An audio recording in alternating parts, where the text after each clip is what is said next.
Duty. I know it's not a power stroke, but it's still a Super Duty. So we could talk about that tonight too, because that was a fiasco for me. So I'd like to run down and show guys kind of what we have to go through. Nice. It was a fiasco. I don't know what happened. That I done fucked that up. Are you recording it on both ends? Oh yeah, we good. We are, and we are live. So time to put our game faces on. Yeah, I don't even know what happened, but we popped out. We got the chat popped out. We got the windows open. Yeah. Let me look at her. Is that Millie? That's Mil. That's Mil. There she's at. Mil, you want to come up on the first rip? She checking out Papa. We just had a little technical difficulty. I don't know what the hell happened. I apparently booted myself, and we were not talking about Powerstrokes. We're going to talk about Toyota hybrids. JK. And the is without A-Rod. Don't worry, bro. I had you covered. That's I had you covered. Look at DS with the back. He's got me superimposed looking like the Mona Lisa. Always. Hey, both ends. Hey, fellas, welcome back. What up, everybody? Brian, what is up? Homeboy. Powerstroke. Brandon, what up? Zeekster. We on. Yes, it is. Is this the Ford Focus forum? Yes. Focusing on Fords. We're going to talk about the new Mustang or the Mach-E, and Cody's going to run the show. That's some funny shit. Anyways, welcome back to the channel, guys. We have some things we're going to talk about. Live stream Wednesday. We're going to talk about some of the shorts we had this week. A kind of interesting ordeal. I'm going through, well, one's done, but I'm still going through on an 11 through 16. I recently had made a video on that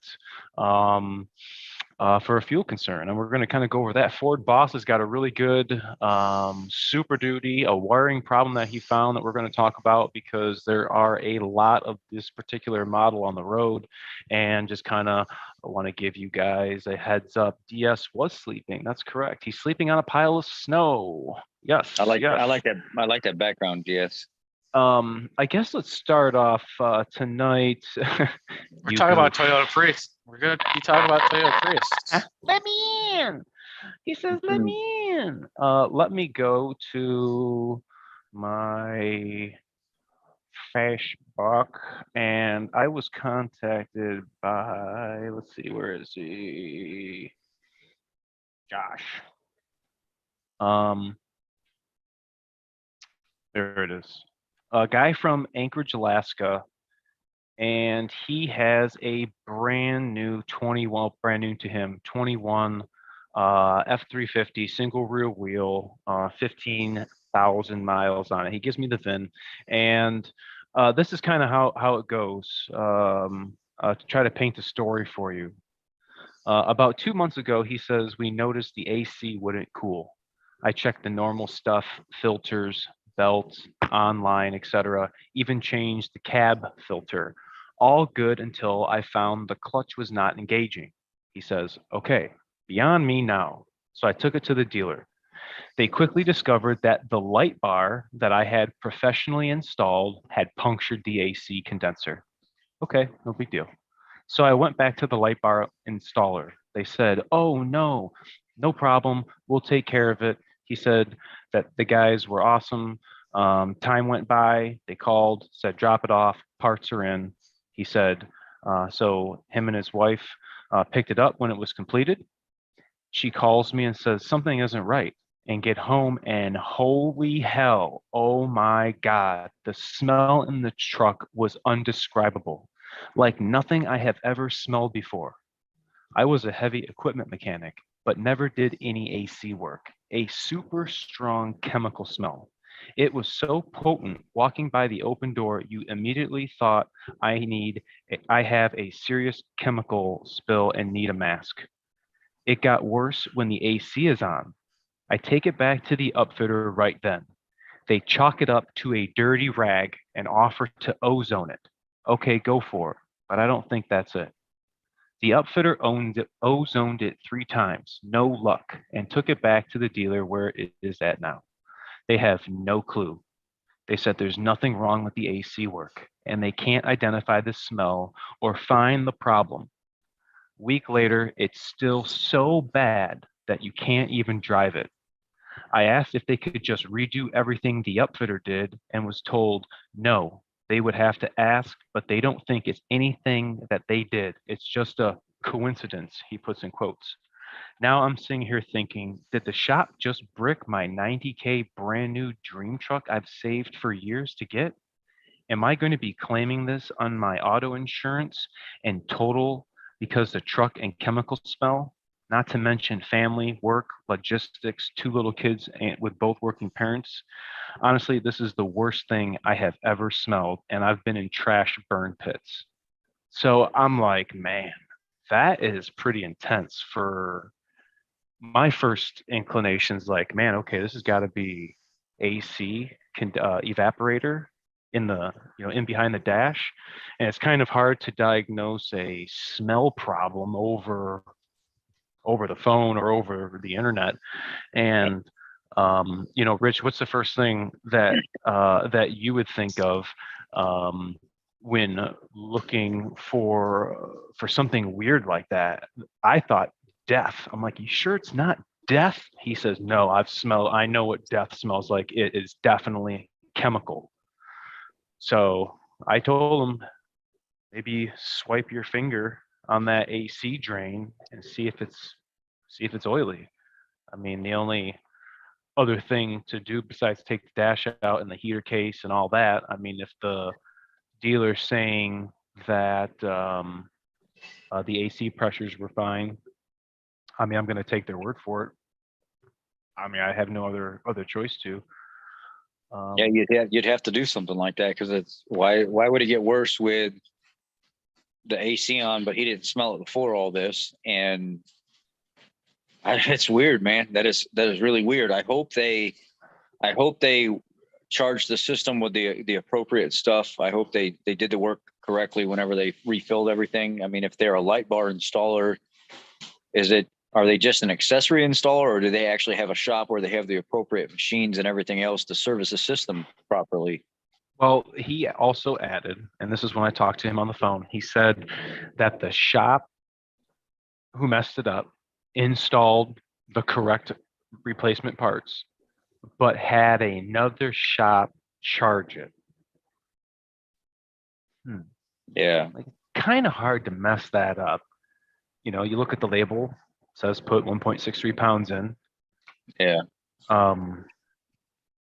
I mean, you can't really. Maybe the machine's not going to let you overcharge it. I don't know. I'm hoping what they didn't do was I've recently seen an uptick in these retrofit kits where they come out with adapters and stuff like that, where you could put over the 134 or the 1, 2, 3, 4 lines and use a 1, 2, 3, 4 type connection if you're going to use like nitrogen to check for leaks and stuff like that. I'm hoping that the other shop didn't do something to that, and you like the adapters and they put the wrong refrigerant in it or something to that extent. Well, it was kind of funny because he had mentioned, he didn't say it correctly, but had mentioned something other than R134A.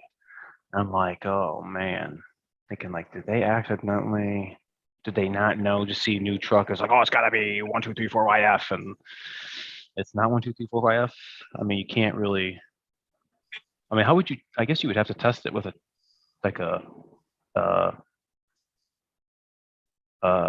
refractometer, or not that kind of tool. Like, how would you tell if it was? I mean, physically by looks, can you? I don't know. If it's 134, I know if it's 1, 2, 3, 4, it has the tester, but if it's 134, it's most machines you just pull right down. There's no tester for it unless you buy something specialized for that to test. Because I know when we were going through fac school, they actually had testers professional testers that cost a lot of money that you could put in the system, and it would tell you, is it contaminated? Is it the right refrigerant that's supposed to be in this vehicle? And they have really, really expensive equipment that they expect all dealers to have, but they know probably only dealers with a ton of money are the ones that have it.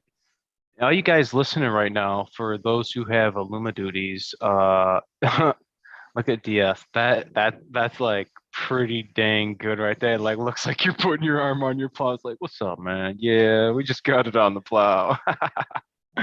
How many of you guys are having AC issues? We've gotten a good half dozen of Illuma duties in, not all at one time, that are complaining that the AC is not working. And what we've been finding is the evap, the AC evap, the whole TXV behind the dash is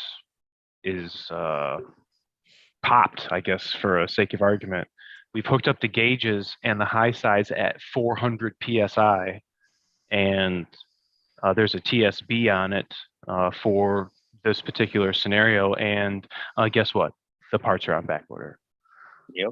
If it's not the evaporator, it's the seal kit. No problems. My HVAC's working correctly. It works like steady. I had just recently did work to a 20. Had, oh, how many did I have on that, Cody? 21,000, 22, 23,000. Guy drives to see me. I do some maintenance, put some lights on, and finish it in the afternoon. Give him a call, comes picks his truck up, and he says the AC's not working. And I'm like, what? Are you serious? And the first thing I thought of is, I get it. You bring your, excuse me, you bring your truck somewhere. Well, you just touched my truck and now the AC doesn't work. Hey, I get it. I would think the same thing. Well, you guys must have did something. I wouldn't have done anything to the AC. I didn't touch it. I'm trying to go through. I'm like, man, I'm looking at my truck. I got my hood pop. I got my AC on. I'm looking at this one, and the clutch isn't coming on, and I don't have FDRS. I can't look at any AC pressure PIDs. I'm like, what the hell's going on? It's like I feel horrible. I can't. This guy's about to go home. I'm like, sir, I literally don't know what to say. I really apologize. I've had this happen to me once before, and for whatever reason, I cycled the key off, sat for 10 seconds and turned it back on, and oh man, the AC's coming back on. That was kind of weird.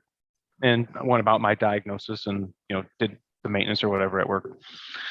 And I told him that we tried cycling it on, cycle it off, cycle on, off, on, and he was going to go out to dinner later that night.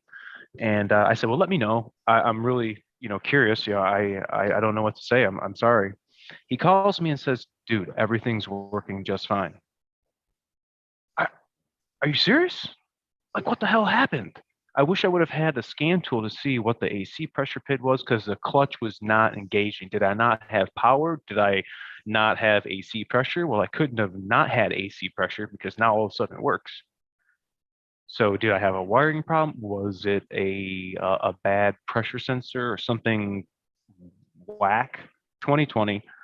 I've have only seen it twice, and that's I I don't even know what to say. That was those have gateway modules on them, right? Mm-hmm. Maybe it was like the network jam, just key off, key on a couple times or whatever, and it cleared. And it that's funny you said that. I did a sync update, and I dude, it's unexplained. Dude, Rich, I did a sync update. The front windows didn't work. What the hell happened? And it was just a matter of driving the vehicle, key cycles, like you said, and I don't even know what to say. Like, some of those things you just can't. I don't know. I can't explain. A lot of that is a lot of that type of stuff that we're experiencing like that, because everything runs off the HS3, right? Mm-hmm. I think it's HS3, Yep. and that's an easy network to screw up just by a lot of information jamming up in the gateway module and stuff. And especially if it has that front control interface module and the HVAC system that has all the buttons and stuff, and it's so easy to do it in that. It could be just a simple battery voltage glitch on startup or something that could cause something like that, just momentary until everything stabilizes and drives for a while. And then it's like, okay, everything's good. So let's work now. So these new cars, Rich just brought up something really good with battery voltage and these modules being so specific. And these are just the Super Duties and F-150s. And if you think that's bad, get into an electric vehicle, looking at the Mach-E, looking at F-150. I just got out of EV training last week. This is another whole ball game. I mean, it's nuts and bolts, but the Blue Cruise update is a solid 6-hour job at minimum. That's crazy. And if you have to recover the instrument panel, add another 6 hours to it. The last 2 Blue Cruise updates we did in the EVs was 16 hours and then an 8-hour IPC recovery. So it literally took 3 days of babysitting, going back and forth. And the tech Ford has been, they understand that it's very problematic, or not problematic. It takes, I don't even know how to say it the right way, Cody. That's just bad, man. And you have to sit there, and unless you have your computer set up a certain way, or you've got one of these new, really high-end, high-tech laptops that know to stay active and stay alive the whole entire time. I don't care what engineers or Ford or anybody says. It's not as easy as putting a charger on it and starting a program and walking away. It's never been that way. You have to go back, check on the computer, touch the mouse or something. Sometimes you got to keep it awake. And I've had it and did it the way they said, put a battery charger on it, start the programming and walk away. You can't do that. It just doesn't work. Babysit them. You have to I'll try to pull something in small that I know in between my screen where it wants to hibernate, or something with just to touch the mouse. If it's like a 10, 15 minute, 30-minute job, I'll go back there every once in a while and I'll just touch the mouse, touch the mouse, check the screen. And it's like, I have to sit there and babysit it. And sometimes it's like these new ones, they're taking days to get done. These new cars are so good. That sounds so fun. Just touch the mouse. My only AC issue is my wife's Escape has a musty odor when it's first started. We used to treat this with biocide back in the day. I did a video quite a while ago, probably a couple of years ago, and I actually need to do it again. And Ford Boss has probably done it too. If you turn your HVAC controls on the fresh air, not max AC. You want to draw fresh air into the vehicle. If you spray, do I have over here Lysol? Just not clean linen. I think is what it is. Or and lemon. I've seen people use clean linen or lemon. Yeah, clean linen. Yep. And just heavily soak the passenger side cowl area. You'll know if I'm talking, if it's a Super Duty, but Escape, you can see like that mesh, all up by the cowl, and just, move the leaves and any debris, but, let the AC or the HVAC be on, and just, give it a good 10-second spray and just let it run and cycle through, maybe that guy in Alaska, maybe you should try that. See what happens. I think he's got a little something more going on that. I like the smell of that Ford stuff that they had that smelled like citrus. Yep. And then BG's got their neutralizer for it as well. So yeah, I know what you're talking about, Cody. A lot of techs. I wanted to comment on one of the videos, but I thought to myself, you know what? Don't even say nothing, because if he gets offended by what you're about to say, then it's going to be a battle. I wanted to tell the guy, hey, Aaron's talked about it before, and I've talked about it before as well. You don't have to pull the glove box and pull the cabin air filter and all that other stuff to put that in there. You can literally do it from the outside vent, and it's going to go through and do the same thing. And what some people have been doing is they've been dropping the cabin air filter, pulling the cabin air filter out and just spraying the stuff right inside that open box and letting the blower motor pull it directly through. Yeah, coat those walls of the ducting, the internals. Yeah. That's a good idea. At least pull the cabin air filter out, close it, and then go back to the outside and let it pull through. It'll do the same thing, so the cabin air filter doesn't stop anything. But that way you're getting the whole system. Right. And on top of that as well, like I put out a video before telling people, you know, the most efficient way to run your AC is, a lot of people don't even know what the button is with the arrow that has like the half oval with the arrow, the restart button or max AC. And I try to tell people all the time, like, running max AC and restart is not a bad thing. It's actually going to be more efficient that way. But every once in a while, turn that max AC off or that restart off and let some fresh air come inside that box every once in a while, because people have experienced moisture and a little mold and stuff. It's nice to get some fresh air in there every once in a while and then go right back to max AC or restart. Don't just always keep it in the same mode all the time, because those motors and stuff will start learning that position. And then when you go to switch to something else, all of a sudden it starts acting up. Make sure that you're using those functions from time to time and don't just leave them in the same thing every single time. Or you could do like Vortex does, and he just sprinkles urinal puck dust into the vents. I mean, that's not bad. I could do that. That's right. Get into your Super Duty after hot bacon and 100-degree weather, and man, love me the smell of a fresh, clean urinal. Get right in. Yeah. One of the channel members says FBM, those window settings are under the power settings and they need to be changed to keep it on, which probably a good idea. I probably should do that too, because what's that? For the computer to go dead on you when you're doing the blue cruise, or to stay awake rather. I mean, but I've sat right there in front of that screen before, and it was one of the things I was telling you and Cody and DS before, is I had an update to do on a 2020 ST, and it didn't matter. Like every 15 minutes, that thing was asking me, it was the Ford system started to glitch out, and it was like log in, log in, log in, log in, log in, and it did it like 25 times in like 20 minutes, and I was like, this is getting freaking ridiculous, man. What is going on with this thing? Why is the system? And if I wouldn't have done it, it would have stopped the programming. It would have crashed the system. And I was like, this is unreal, man. Why is this PTS system or IDS like glitching out like this? It was FDRS glitching out like this, where it glitched and it wanted me to keep verifying. And then after about 25, I'm not even exaggerating, maybe 25, 30 times in a short amount of time, finally it stopped doing that and it kept programming. And I just had to move the mouse every once in a while. I was like, man, this is unreal. If I wasn't standing here babysitting this thing would have timed out, and I would have had a bricked module and whatever else going on, and I would have had to start all over. That's the worst, man. Did you have a problem with PTS today? Because today, all day, multiple techs from multiple shops across the United States were saying they could barely even get any information. It was just we had problems. Yep.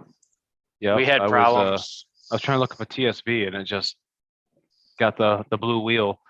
Fortunately, I was not having to use the computer. I was working on two trucks side by side. I had quite a difference in yearage. I had a 2000 late 99, actually. F550 utility body. This motherfucker was loaded to the gillies. I'm thinking at least 20K. Had a crane on the back. Shit, I mean loaded. 5-speed. A ZFer, one of those, one of them big boys, and right next to it, a 2016 F250 Super Crew, single rear wheel, and their complaint is under acceleration. They're getting reduced engine power, and I verified it, and it has a new frame-mounted fuel pump, Ford, and when I give it just acceleration load in the stall, just it's dropping 30, 25, 20 LP fuel pressure when it should be 60, 75-ish. So new frame mounted pump, new filter up top. All right, let me get the okay from the customer to drop the tank. I have found personally one of those discs, the cardboard discs from underneath the cap in the tank. I've talked to Cody. He's found the foil wrappers off of fuel additives in the tank. So going into it, I'm like, oh man, I gotta have something new frame mounted pump. I'll take the tank down, do a little look-see, and I was confident I was going to find something Drop the tank. I didn't find not one thing. I mean, maybe a little ant-sized piece of dirt. Oh. Look at the fuel sender. All the lines are attached, look good. Look in the cup because I don't have anything to compare it to, but there's probably a cup of in the fuel sender that's probably maybe 6 inches tall and maybe 5 inches wide, and that sits in the tank, and fuel constantly sits in this cup in this little basket. So imagine this space, fuel, that disc or debris would have had to have floated and boom, got right into that and started blocking the supply tube. Well, that wasn't the case, and put everything back together, put a new O-ring, cleaned the top of the tank, actually vacuumed it, so nothing fell inside. But tomorrow I'm going to get back on it and try to figure out, maybe do we have to service part a frame mounted fuel pump? Not too often that I do that, but I was thoroughly excited with the old 7.3. If you guys saw my short I made, let me let this dog in, about what would you do if you did injectors on a 7.3? Do you do that was a suck and blow one? Yes, that was, I did 2 shorts on the same truck. Come on. And I'm like suck and blow. What is he talking about? Yeah. How do you do it on a 7.3? So I wound up replacing all 8 fuel injectors. When it came in, the customer told me that they had replaced the number 2. So I'm like, okay, new frame mounted pump. Okay. Send the injectors out, get them tested. 5 of them are bad.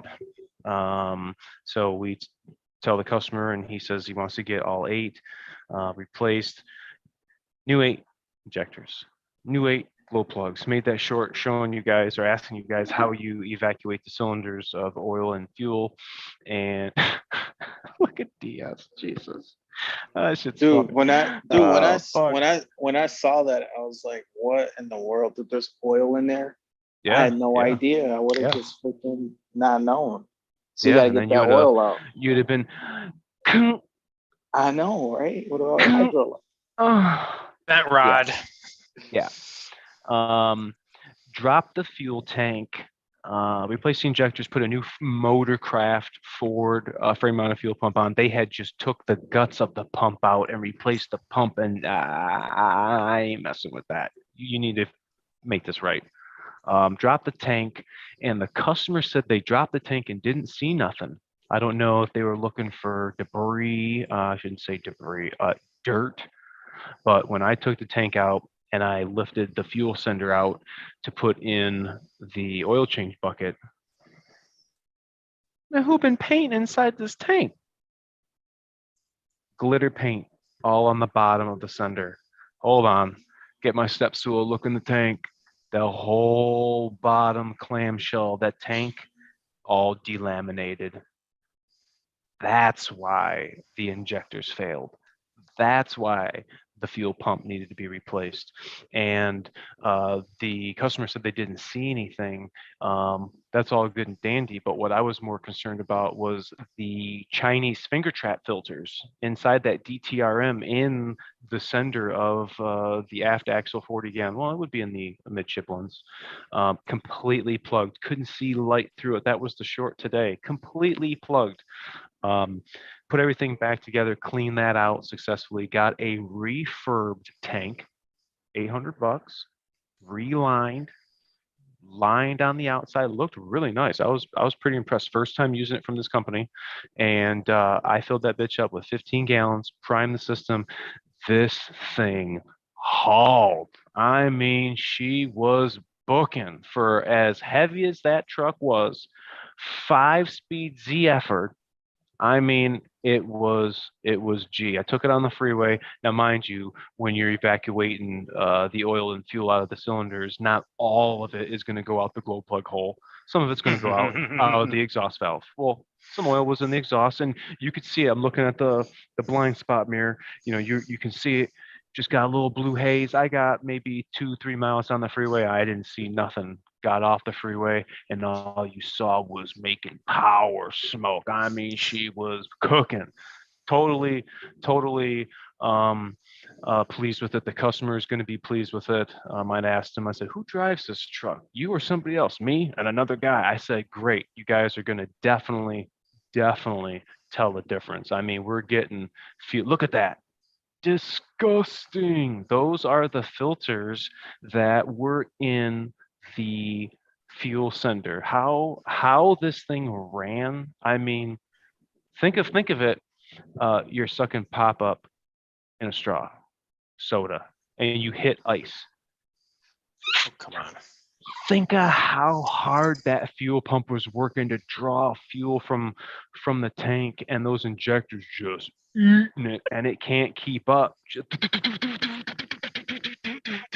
What's going on? And just blowing blue smoke, just incomplete combustion.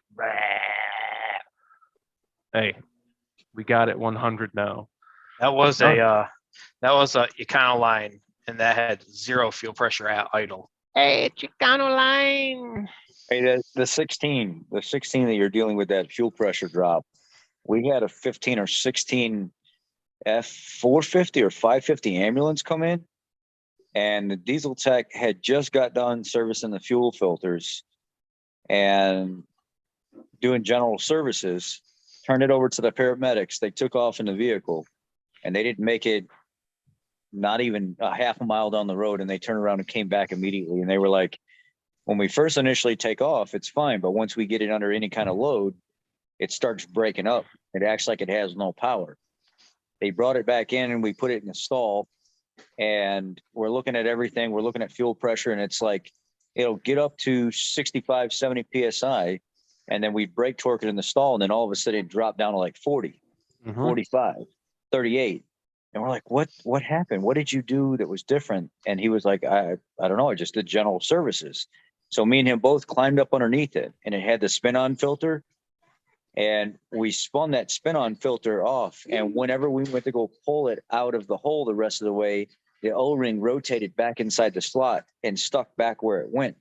He didn't have that O-ring positioned correctly in that cup, and it was just off enough to suck air past that O-ring, causing it under load to suck enough air into that fuel and start to aerate it. And then all of a sudden fuel dropped like crazy, 25, 30, 35 PSI. So we were like, no, we're not going to put the same O-ring back in there. We went back to the parts department, got another filter, new O-ring and stuff, took a little XG12, just a thin layer, and just very carefully put it back in there. And it started, it would start to get tight, but then you run it till it stops.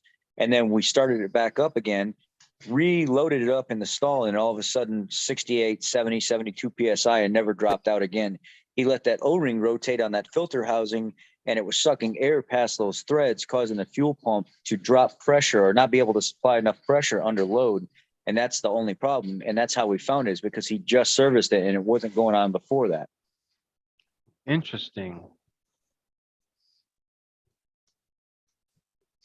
Exciting. Can't wait. Ford boss, what did you want to tell us about that 6.2? I got a 6.2. So good wiring problem.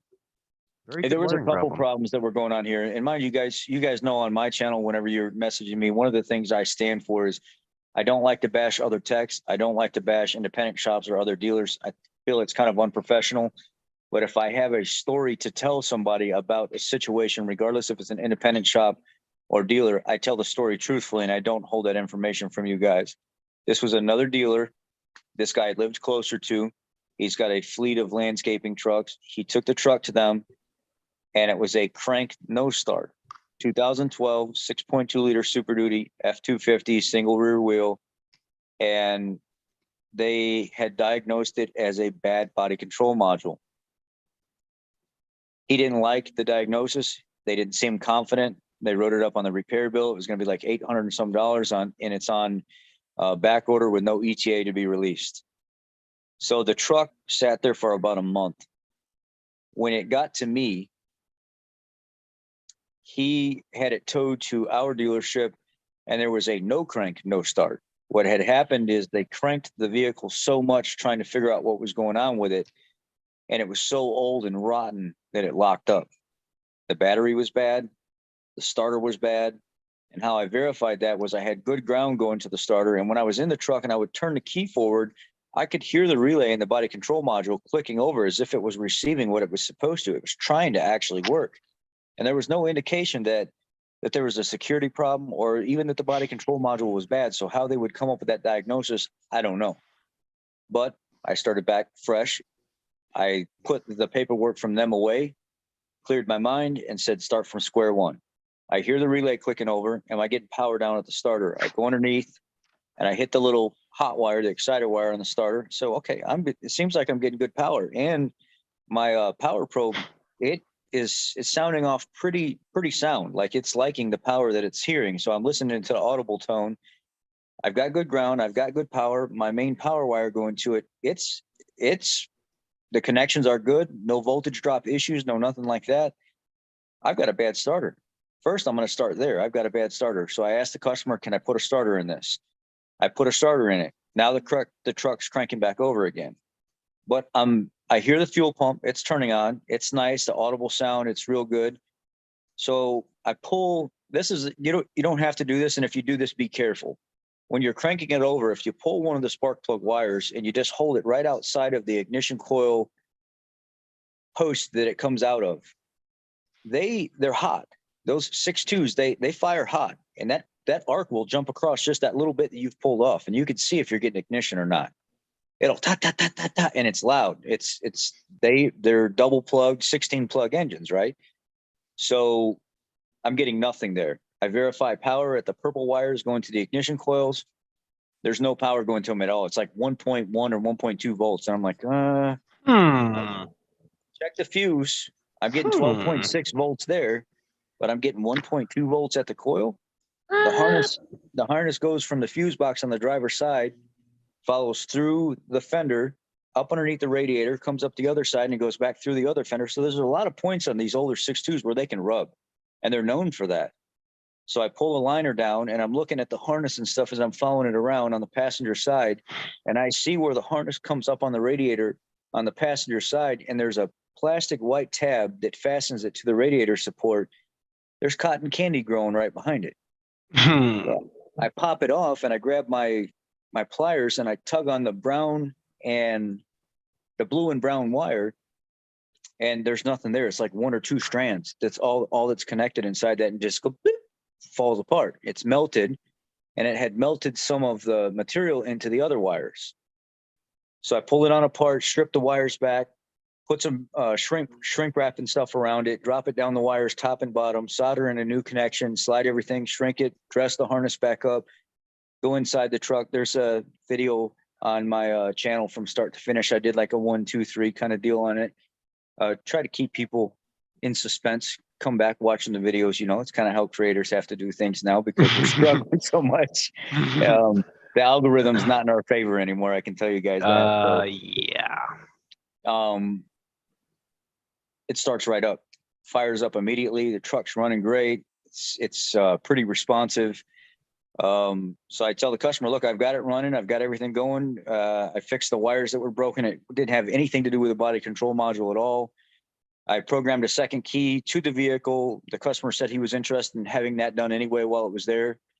So he was impressed with the service. The next day he calls back up and he said, you know, there's an advanced track light on as well, and the airbag light is on, and the check engine light is on. I'd like for you to go ahead and address that as well. They have an in-house mechanic, so the more like serious things that take diagnosis and stuff he doesn't do, but he does do the general maintenance stuff and things of that nature. While it was at the shop, he says, go ahead and look into the airbag light, advanced track, and the check engine light. So the check engine light's on, and this is stuff I didn't really talk to Aaron about too much because I had already moved on past all this, and I thought I was done, but he wanted the rest of it fixed as well. And it had a code in the system set. I think 11, 12, and 13 had an issue with the ignition coil drivers. In 2019, Ford updated the strategy, how the PCM controls, fires the ignition coils. And there's data out there that it's an updated PCM program for some of that stuff. And not a lot of people know about it. And this model, it did fit P0355. And that basically indicates something's wrong with the ignition coil for cylinder 5. And it's not necessarily a supply or ground thing. It could be just the ignition coil itself, or it could be how the computer's controlling it. Doesn't mean there's a wire problem. So I'm getting plenty of voltage to the ignition coil.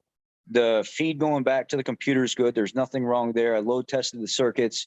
I noticed that whoever was messing with it before had cracked the connector off, the little locking tab, and they cracked the end of the ignition coil.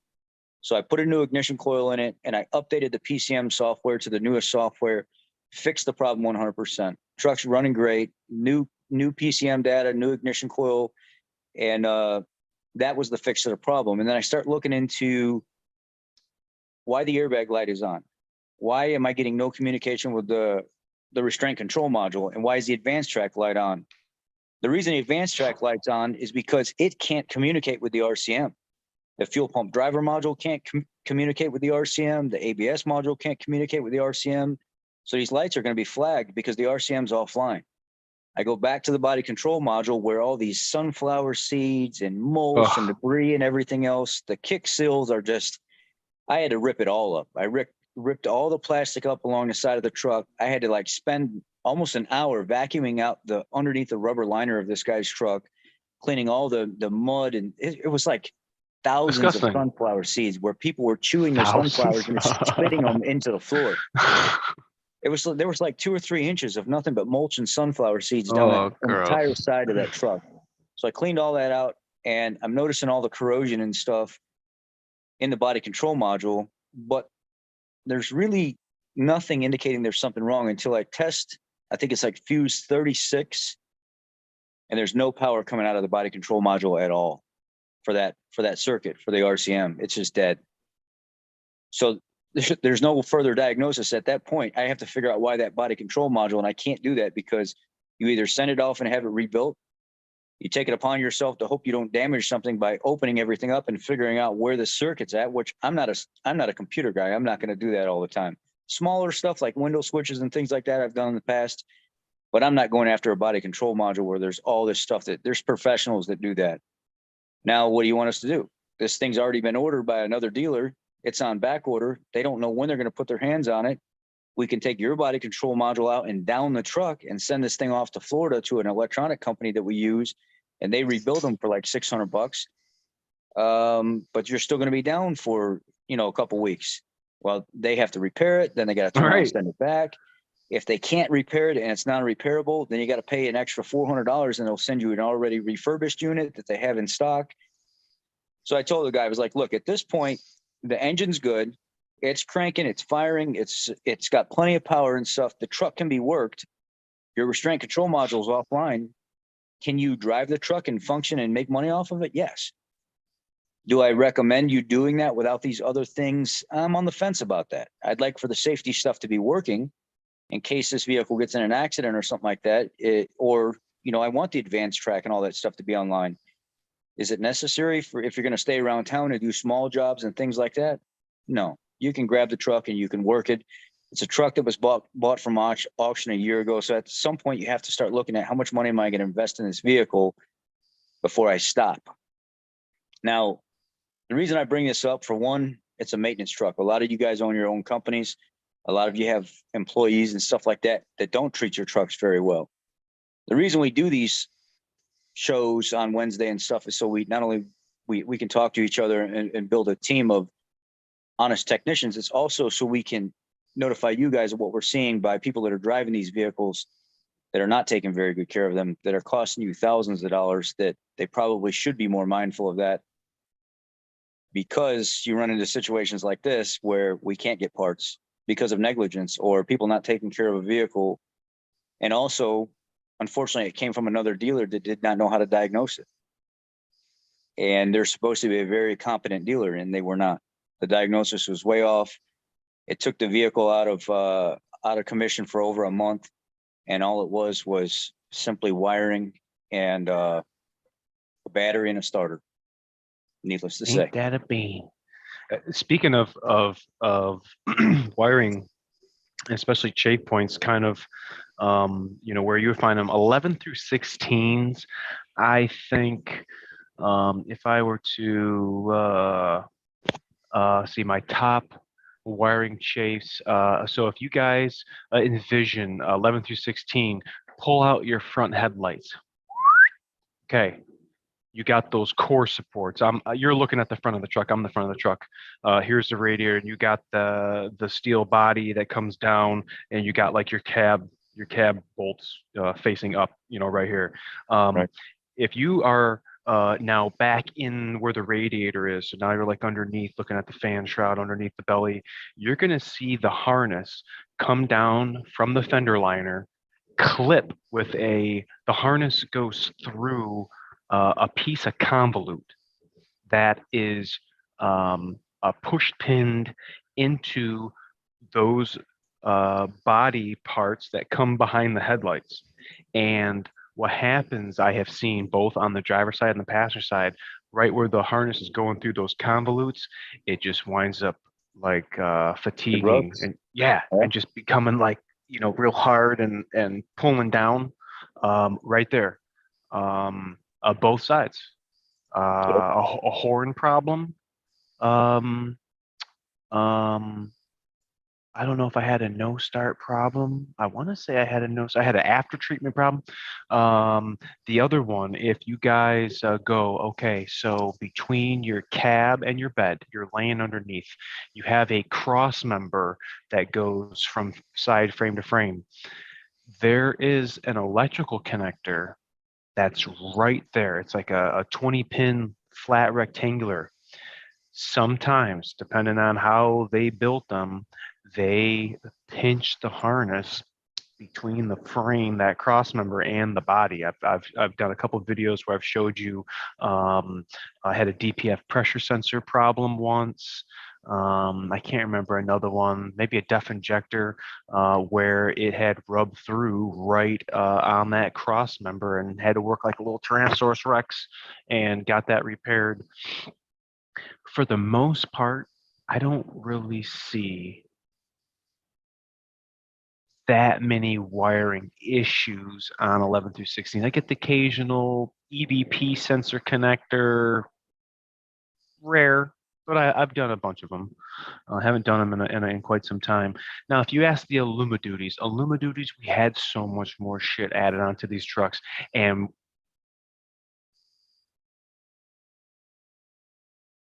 DS, man, what the fuck is you doing? I think about Illuma-Duties. The first thing I think of, looking at Rich, of Illuma-Duty, wiring, I think can. The biggest things that I have on Illuma-Duties with wiring is those, we're going to say it again, them connectors down at your trailer hitch. Rich already talked about XG12. You guys need to go to the dealer and get you some XG12. It's a little thin, a little caulk tube. It's not expensive. It works great. You guys need to pull those apart, dab some on, and put the connector back together. Water is a big killer with the communication circuits. Chafes, do I think wiring chafes? I forgot the 11 through 16s, the wiring problems, the battery lights. How can I forget that? Got to have the troughs up there. The Illuma-Duties,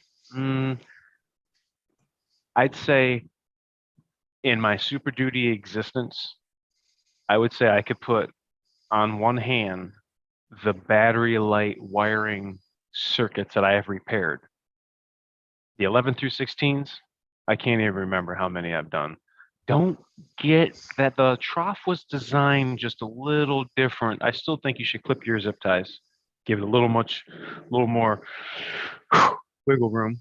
But Illuma-Duties, chafe problems. I don't know, Rich, you see any gas? I mean, the sills, the occasional sill thing, but that's, kind of like, oh, fuck, talking about the sill things. DS is laying in his sill.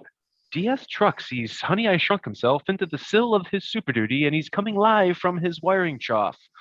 That's it right there. Yeah, that's it. Filled up with water. This truck, that the Super Duty where he's showing right there, that truck was so bad that not only did it build it up by the body control module and the driver's side kick panel so bad, it was all the way underneath that plastic that covers that. And it was all the way back over here to where this wire crosses over and goes over to the other side. It was all through there. And there was like probably 1.5 inches, 2 inches of mud, mold, and sunflowers all the way back through this. Daily, weekly, should say, weekly fuel check. I am noticing fuel is going down. I got it for 536. Woo, 536. What the fuck is he doing? What's fuel at out by you guys? Is it going down? Yes. $4.99. What? Under $5. Yeah, we are. While you guys are checking in, I got another story time. I'm sorry, but I was purging at work and I found something that I've saved from 2006. I was like, what? And I remembered printing this out. We have something at work on Ford's site on our PTS, our Professional Technician Society. This is where we go to look at the wiring diagrams, pinpoint tests. If you guys have been watching our channels, you should see you know what we're talking about. Well, within that, we have message boards that we can talk to just tech to tech, auto trans tech to tech, diesel tech to tech, and we can communicate via the Ford way, I guess. That's where a lot of recalls come from. I haven't been on the new ones at all. But this came from a guy. Where was this guy? This guy was from Missouri, and he wrote this December 26th, 2005 at 7:04 a.m. It's kind of long, but it's funny. I'm gonna try to paint the picture as best as I can. If you guys do not know what a diesel runaway is, a diesel runaway is gonna wind up being catastrophic. How long it's gonna last, I don't know. This Just can happen. walk away. This can happen to pretty much any diesel as long as it finds its own fuel source. Fuel source, yes. So I'm going to read verbatim. There's no other way for me to do this. A lot of guys in the comments, this is awesome. Thanks. That was intense. Thank you, webmaster. Here is a copy that I made a long time ago on the Diesel Tech to Test board. I had a little more time to write this, but here it goes. This is my 6.0 runaway story. It started out as a normal day. Impacts running, wrenches clattering, techs chatting amongst themselves. I'm assigned to a 2003 F250 that runs poorly all the time. I pull it in and I start doing my diagnosis. During one step, I am watching the ICP and IPR during various modes of operation in the stall. At one point, I revved it up to about 2,500 RPM and let off the throttle. Unfortunately, the problem with this truck was a leaking injector O-ring that was filling the crankcase with fuel. When the crankshaft started to spin that fast, it whipped the oil and fuel mix into a foam that started to rise in the engine. In just a moment, the foam started coming out of the crankcase breather and drafting into the intake stream. You see, oil burns in diesel engines just fine, especially if it's diluted with fuel. Well, when I came off the throttle, the engine didn't slow down. The RPM continued to rise. 3,000, 3,500, 4,000. Turning the key off had no effect. Of course, since the engine is no longer running on the fuel provided by the injectors. Now he says, switching over to third person, since it's more dramatic that way. The whole shop starts to fill with smoke and the sound of a screaming turbo. Technicians all stop what they are doing to see what the commotion is about. The engine RPM climbs higher, 4,500, 5,000. The technicians start to run for the doors. trying to escape the deafening sound of an engine straining to hold itself together.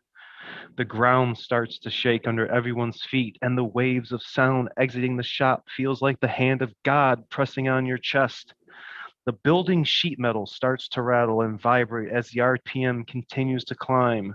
5,500, 6,000, 6,500, 7,000.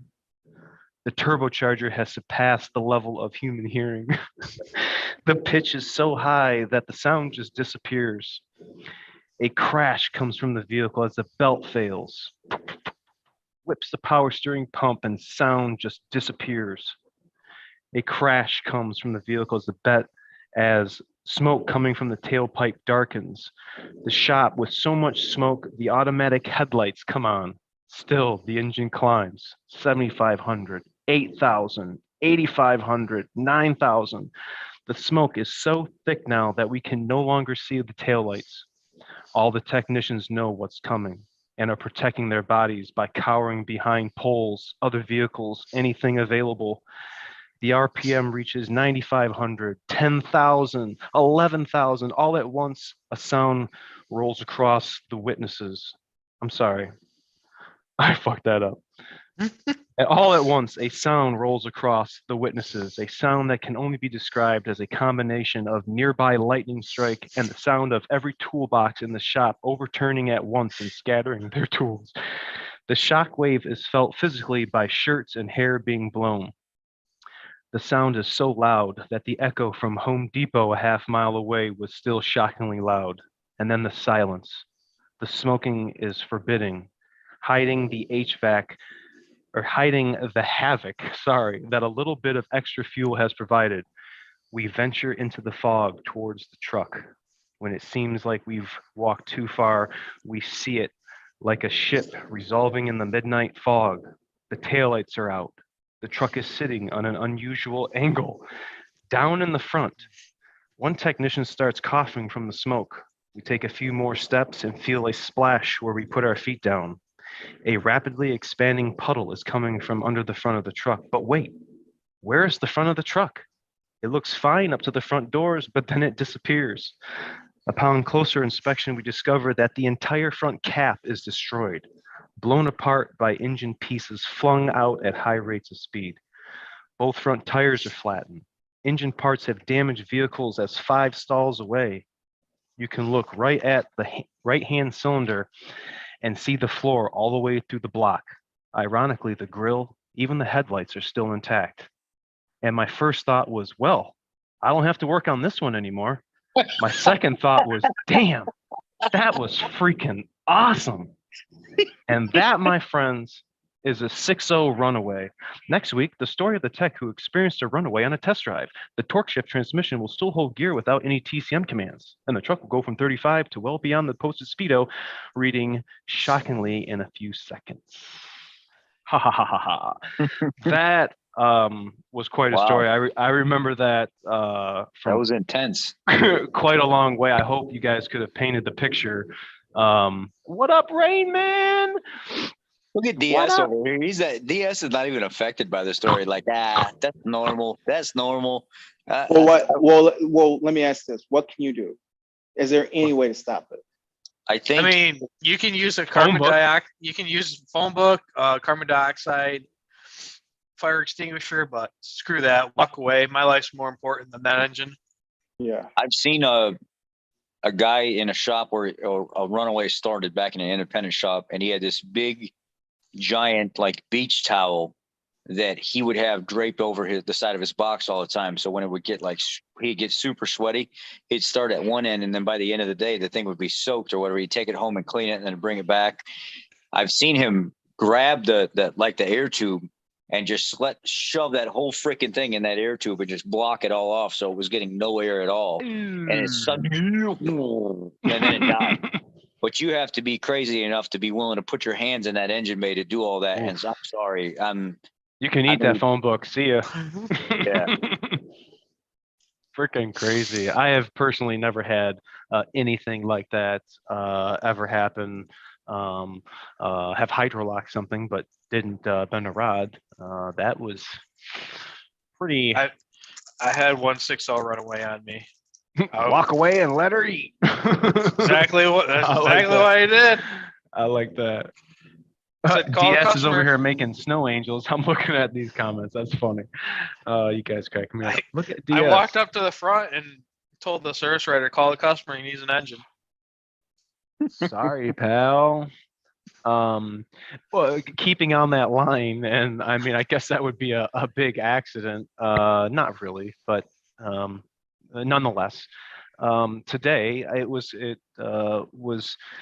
at the end of the day, I mean, dude, it must have been 95. I was working on the old 2000, and it's a utility truck. There's mud, dirt everywhere. I got my long sleeves on, glasses, full get up, and I'm just humming along. And picture, I got the truck on the columns. I'm working on the aft axle. I'm on the driver's side. I'm doing the filler tube. Get the vent. I pull it off. My socket drops, and I go to pick it up. And when I come back up, man, I hit my head on the outriggers or the downriggers. My shit right here. I don't know if you can see that.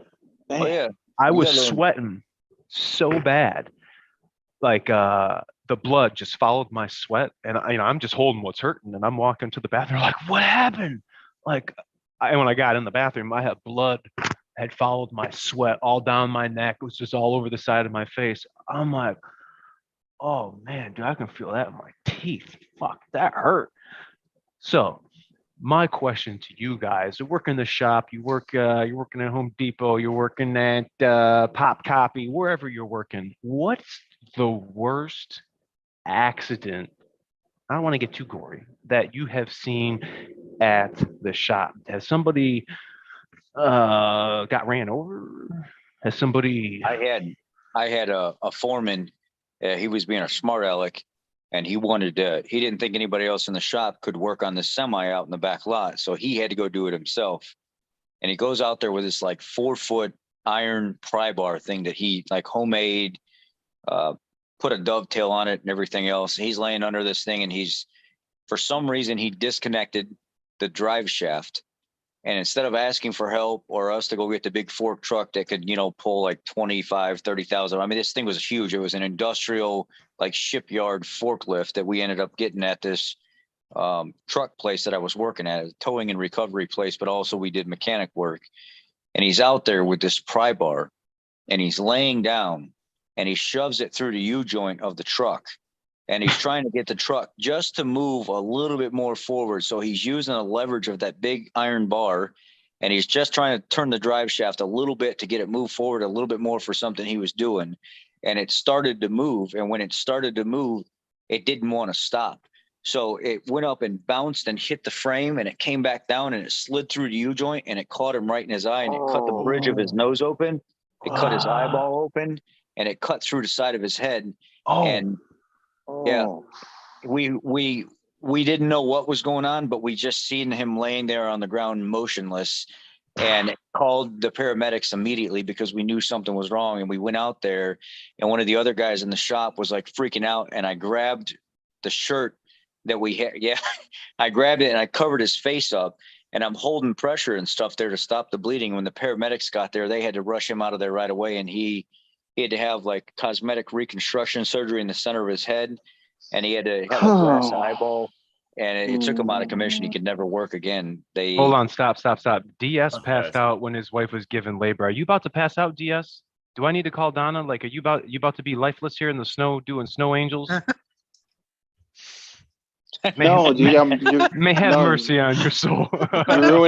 You're ruining the story just because that story was worse. But he stayed being a foreman, but he could no longer work anymore. They moved him to the office and stuff after he recovered from everything, because he was a really good guy, stubborn, set in his ways, but he never wanted to ask for help for anything.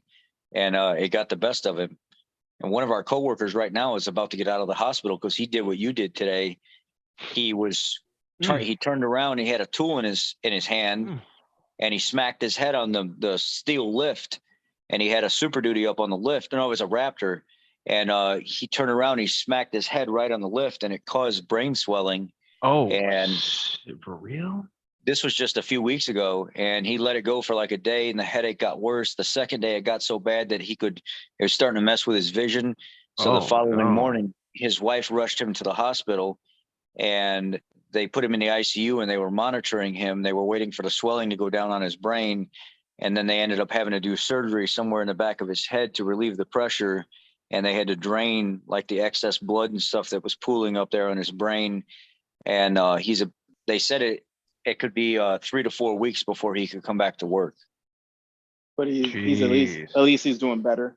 He's doing better, but they don't know that he's ever really going to be able to get involved like he was before, because of, you can't have too many injuries like this and expect to make it out of it, clean. Head injuries like that can have a lasting effect for months, if not years. And then you get hit again, or you hit your head or something like that again after something like that. And sometimes people don't make it out of it.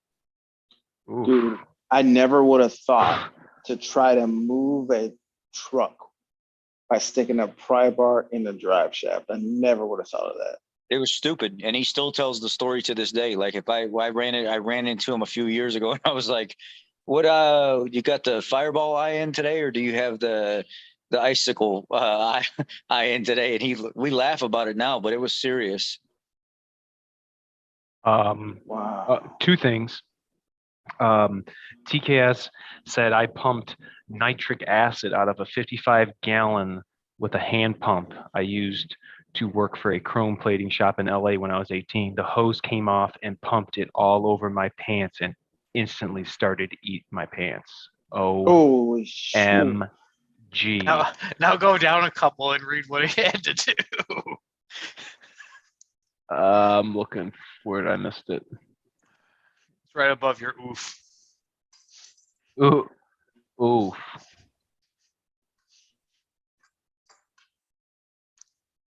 I don't know. I had a couple of oofs.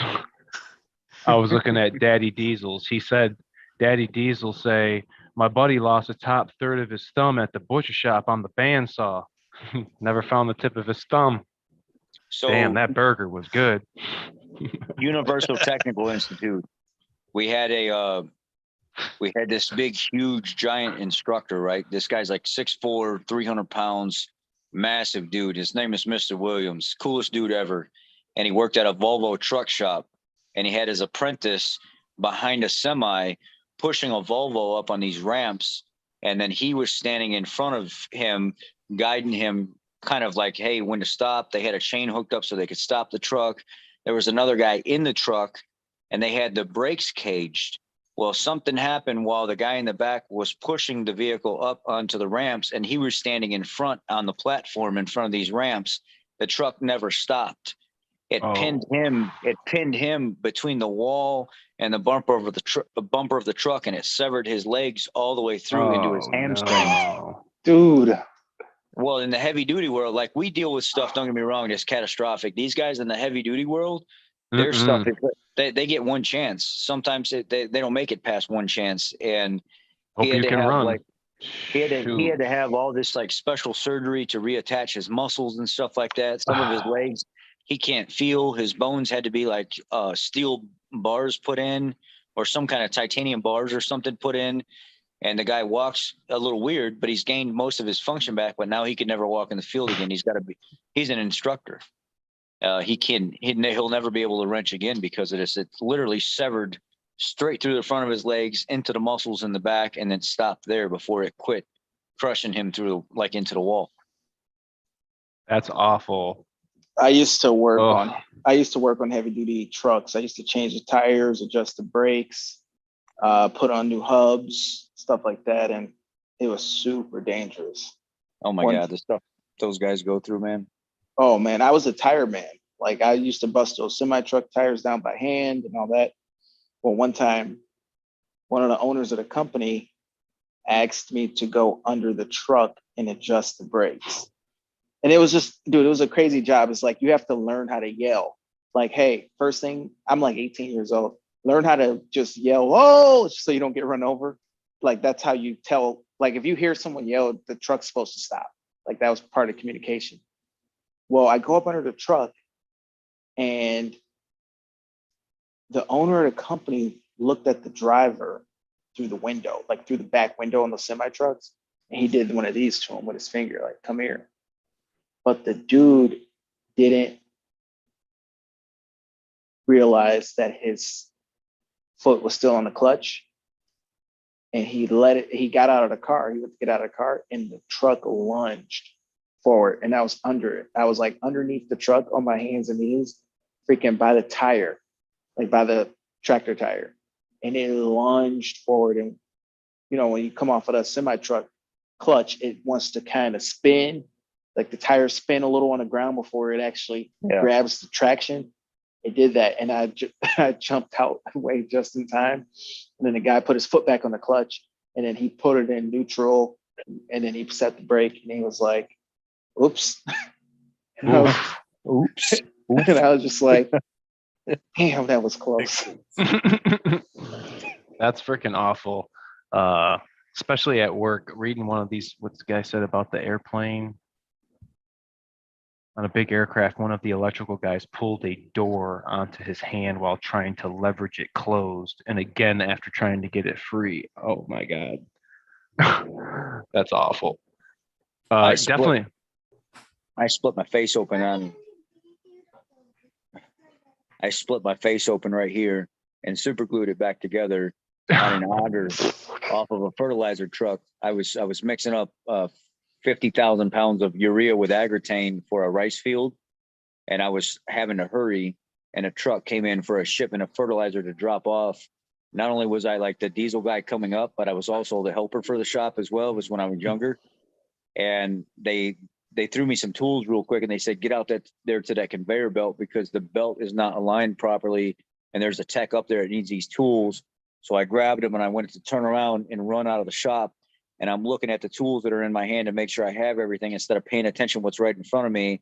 And there was a 4-hopper semi trailer with the auger down, hanging out the back of it, and I ran right into it, split my head open, blood running down my face and stuff like that. I'm holding my head shut. I go run to the office, and they're like, "What do you want to do? Do you want somebody to take you to the hospital?" I said, "No, super glue that shit shut." They super glued it shut, and there's almost no scar at all. Dude, that's the way to do it. Forget stitches. I super glued my leg shut. I cut it wide open and get it into my Volkswagen. Oh, Rain Man, what have you seen? Well, I'm a big fan of the electrical tape field repairs. You know, it's nice and pliable. It works. It keeps the moisture out. I hurt myself. About 2 years ago, I was at the dealership. We had this, one of the detail kids had this homemade rebar roof rack that he had on top of this little S10 Blazer. And one of the welds broke, okay? Now, this kid was bugging me for days, you know, can you fix it? Can you fix it? Can you fix it? And I was like, sure, one day. Bring it over here. I'll weld it up for you. And he comes by after hours, you know, I was just kind of trying to do this low key and get it done real fast. He brings the thing over. I bust out the welder. I hook up to it, clamp everything together, go to weld it all up. I get it, you know, nice weld. It's all good to go. But the kid's talking to me, and he's like right there, and he's following me, and he's distracting me, and I'm not paying attention. And I go to step over my work to get another position to weld the other side of this rebar, and my leg brushed across it. The weld I just made, and I felt it sting, and it felt cold, and I was like, "Ow!" You know what happened? And I looked down, you guys, and about a 3-inch section was just white. It was gone, like hair gone, everything gone. It didn't even bleed. And I'm like, oh, white meat. It was just meat. Like there was no skin left. Shit. Yeah, like it just rolled it right off like a hot knife through butter. I had nothing left.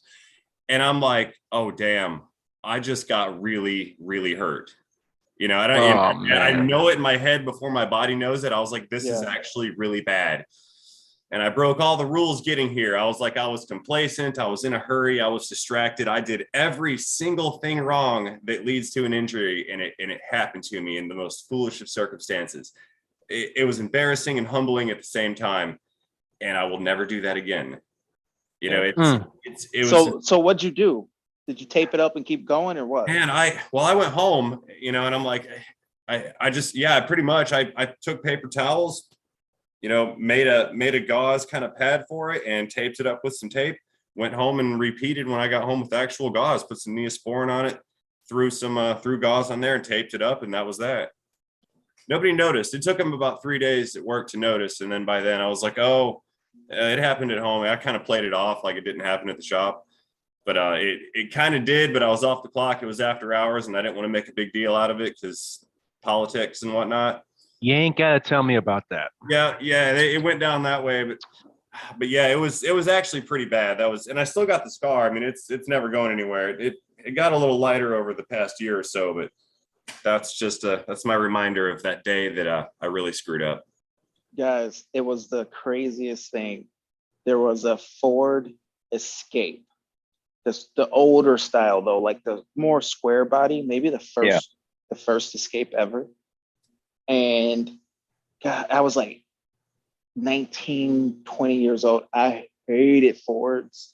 I hated the Escape. I hated all of it. I felt like they were just too hard to work on. And there was one at the construction job that I was working, the trucking job. There was one of those cars. It just had like a ton of miles. The engine was blown and it was just sitting there.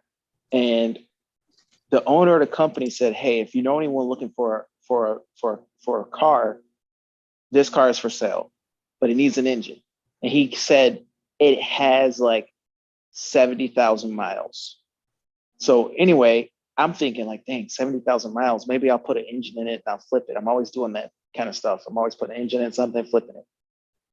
And somehow I ended up freaking buying this car to flip it. I don't know what I was thinking. So I bought this car for like $1,200. I'm going to pop this little 4-cylinder engine in. I'm looking at it. I'm like, dang, this is going to suck. I'm looking at where the alternator is. Like, you can't get to the alternator. You can't get to nothing. Like, dang, I'm not even going to be able to do this without a vehicle hoist. So I'm looking at the car. I'm like, dang, I'm going to lose money on this. I'm just going to, I remember asking like the owner, I was like, can I get my money back? Because when I turned on the car, the freaking car didn't have 70,000 miles. It had like 270,000 miles. I'm like, dude, I can't put no engine in this car. This car got 270 on the clock. I thought it had. So I tell the owner of the company, and I'm like, dude, you lied. Dude, you said the car had 70,000. He goes, no, the engine has 70,000. I go, the engine's blown. I'm putting the new engine in it. The car's got 270. What am I supposed to do? Because you had to put a battery in it to even see the miles. I put a charge on it. I looked. Oh my God, it's got 270. What? So I'm like, you know what? I'm just going to scrap this car. I'm not messing with this. So I call the scrapyard or whatever. The guy shows up with a tow truck. We're at this guy's yard, his construction yard. We're off on the other side where other semis parked. This tow truck pulls up. He tips his bed and everything. I got the title to the car. I'm about to scrap it. I'm going to lose freaking, I don't know, $800 I'm losing, but I just need this thing out of my hair. The owner of the company shows up and goes, I need to get something out of the car. My daughter, it's his daughter. My daughter's got her stuff in there, like her clothes, like a bag of clothes or something. And it's like, man, forget you. I got the title. That's going to the dump. He's scrapping it. We started like scuffling a little bit. Like he's like grabbing me, I'm grabbing him. I was like, man, dude, I had a gun on me, dude. My gun's in my pocket. I'm wearing sports shorts. I got a little pistol in my pocket. I'm like, dude, we're scuffling. I got a gun. What are we doing? I'm like, just get the stuff out of the car. Like, dang, it's not that big a deal. So he goes in there. He gets the stuff out of the car. Dude, I'm so freaking mad at this guy. I swear I never want to talk to this guy again. I'm so mad. Like, I'm not working there no more. I started at Ford. I'm like, man, I hope I never see that guy again. I never see him. One day he calls me up and he goes, something happened yesterday at the yard. I go, what? I go, why are you calling me? Turned on the news. I turned on the news. Oh. One of the guys at the yard was underneath his truck and he got caught in the drive shaft and got tangled up and it was spinning somehow. I don't know what he was doing under there, but he got caught in the drive shaft, sucked up into it, and mangled his whole body, and he died. And it was the owner's son, the guy. There's 3 owners. It was the brother's son's, like his nephew. His nephew got sucked into the drive shaft and killed instantly. And I'm just like, oh, like, dang. Like, I started crying. I'm like, that's insane. Because I used to do tires for everybody. So I would do this guy's tires. I would keep bringing his semi in. I go rotate all his tires, switch out all the whatever tires, air them all up, mount new tires, and he'd get rolling. So I bought like everything in my apartment. I bought off of his side jobs. And then I'm like, man, you know what? That little argument we got in, man, that was so dumb. Like, we can't be arguing no more. Like, it's over. We squashed it. But that's what happened. That's what like mended our relationship a little bit, because that had happened. And I just remember thinking, like, dang, I can't even remember. I can't believe like that line of work is just that dangerous that you can get freaking sucked into a drive shaft. Like, oh, I don't know if he was messing with the clutch or what he was messing with, but scary. Loose clothing. I was just thinking about that when I was doing the ambulance. You guys saw that hub going back and forth. I had the wheels off. It was in drive. It was on jack stands. I got my long sleeves, my shirt, got this shit spinning. Got to be cognizant of it. Yeah, like it grabs your shirt and pulls you. I'm wearing safety glasses. I'm wearing safety glasses every day. I think of Ford Boss every time I put them on. I don't want to wear them. I was about to say, remember that thing where it exploded and got my eye? I'm not even messing. It's like, why couldn't I have the safety glasses on the back of my head? But it was hot. Man, I'm sweating. Shit's getting in my contacts and getting on the glasses. I just got done. I'm not even wiping them off. The sweat's on it. It's on it. I don't even care anymore. I'm just working. It was awful. It was so freaking hot. That's why I wear a hat, because at least there's something between me and my head. Sure. I hit my head so much, and a hat saves me like almost all the time, because I am smacking my head on the bottom of these Super Duties and F-150s all the damn time. And sometimes I get so mad, and I don't like scream in the shop or anything like that. I'll play around or whatever and make funny noises and things like that, mess around with the other techs. We all do, but I don't ever get mad or angry. But when I hit my head on the bottom of a damn truck, I scream, and people are like, "Oh, he hit his head again." And then the other guy at the other end of the shop, I'll hear him. He's under a Super Duty or an F-150, and he's like, "God dang it!" Then a wrench goes flying against the wall, and I'm like, "He hit his head again." Maybe you should wear. Maybe you should wear a hard hat. Hey, that's funny, because one of the techs in the shop went and got a yellow, just generic Amazon hard hat, and he brought it in and he said, "I want everybody to sign it." So whenever Rob comes back from his head damage deal, we all signed the hat, and I signed my name on it, and I said, "Hey, keep your head down, boy." They make a hard hat insert for these, for regular baseball hats. Man. They make little Ford actually makes one. They make little rubber ones that go like on your head when you work the line. Like a little Jimmy hat? Yeah, like a little Jimmy hat for your head. Like you, Jimmy. It's like when the truck, when the cab comes out, there's this area where it's all overhead, and these guys are doing this underneath the cab, and they bust their heads all the time. Dang. So they get these little. They look like those old football helmets. They're little leather, but they don't hurt. Guys, check this out real quick. They make actual hard hats. It looks kind of like baseball that. Hats. I can't say I've ever seen one. Yeah, that's for Boss, you need one of those if they make your size. Show it again. I can't see. Where is it? Yeah, it's a baseball cap style hat, but it's an actual hard hat. I gotta get one. Oh, yeah. Who makes it? I've never actually worn it. I can't even. Well, good, because you don't need it. You could send it to me. Yeah, but also Scholars LED lighted. Oh, it's a light up one too. That's flipping. Is that flipping? Yeah, it's flipping the words. Yeah, it's got an LED on it. Yeah. Oh shit! Oh, God. Wow. Sorry, guys. Sorry. I underestimated the power of the light. You know what hurts worse than hitting your head on the bottom of a truck, though, is what I hate the worst is when you're coming out from the front of like a F-150 or a Super Duty, and you've got that chin spoiler that comes across, and you run that thin, hard plastic with that sharp edge right across your head. And oh yeah. Oh, don't even give me. Oh, it burns. It burns. I've cut my head open. I got one for you. You get the cabs off, right? You get the cab off, and you haven't rolled the chassis back. Cabs up as high as it can go. If I hit my goddamn head on that motherfucking mud flaps one more time, I'm gonna rip them all off of every car in the shop. Exactly. Exactly. The mud flap, the plastic front bumper. Oh my God, man. As soon as you said that, I knew exactly what you're talking about. Oh my God, it hurts. That edge, man.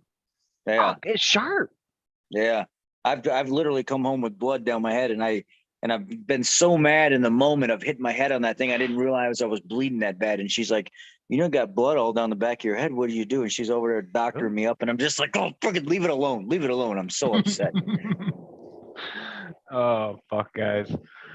Well, that's a good one. I had fun tonight telling story time. It's not every day we get to hear of a runaway. I hope you guys got to paint the picture in your head.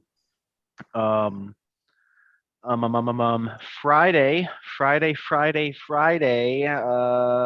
I say all my videos are special, but this one's going to be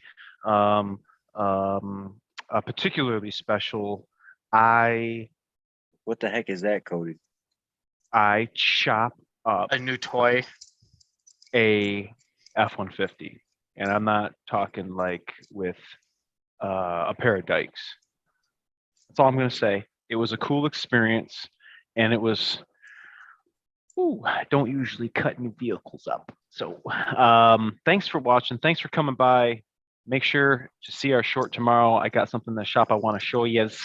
And Rain Man, Ford Boss, Sleepy DS, CP, everybody watching, we thank you. See ya. Love you guys.